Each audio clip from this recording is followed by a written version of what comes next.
धर्मादाय संस्थेच्या अंतर्गत गरीब जनतेला मोफत सुविधा मोठमोठ्या हॉस्पिटलमध्ये मिळतात।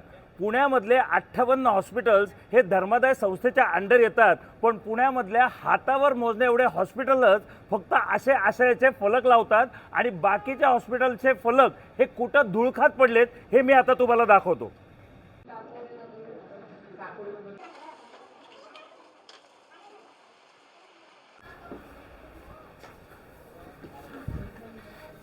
हे इथं सगळ्या हॉस्पिटल्सचे बोर्ड तयार करून पडलेत।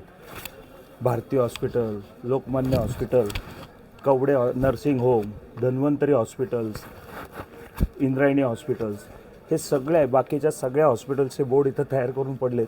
कुणाच्या संगनमतांनी, धर्मादाय संस्था आणि हॉस्पिटलच्या संगनमतांनी हे बोर्ड तयार करून नुसते इथं धूळ खात पडलेत, पण त्या हॉस्पिटल्समध्ये ते लावले जात नाहीत। ही वस्तुस्थिती आणि याचं स्पष्टीकरण कोणी देईल का?